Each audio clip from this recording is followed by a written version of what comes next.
Hello people, welcome back. Non veg టిఫిన్స్లో first keema order చేశాను. రెండోది మీకు తెలిస్తే కమెంట్ చేయండి, లైక్ చేయండి. చాలామంది ఇష్టపడతారు. హైదరాబాద్లో ఆల్ ఓవర్ ఫ్యాన్ క్రేజ్ అయితే ఉంటుంది ఈ ఐటెంకి అయితే. నేను ఇదైతే సండే మిడ్ నైట్ వెళ్ళాను. రెసిపీ అయితే చాలా బాగుంది. అదే పాయా పాయా ఇడ్లీ తిన్నాను. అయితే ప్యాక్ చేసుకొని ఇంటికి తీసుకొచ్చేసాను. ఫ్రీగా తినేద్దామని చెప్పి. లొకేషన్ ఎక్కడ అంటే కూకట్పల్లి విఆర్ టిఫిన్స్.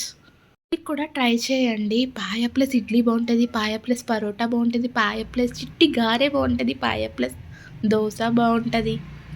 ఫ్రెండ్స్, మళ్ళీ ఇంకొక నాన్ వెజ్ టిఫిన్స్తో మళ్ళీ మేము ముందుకు వచ్చేస్తాను. ఈ వీడియో మీకు నచ్చినట్లయితే నా ఛానల్ని మళ్ళీ చెప్పాను అనుకోవద్దు, ఒక్కసారి సబ్స్క్రైబ్ చేయండి. Thank you for watching. Bye bye.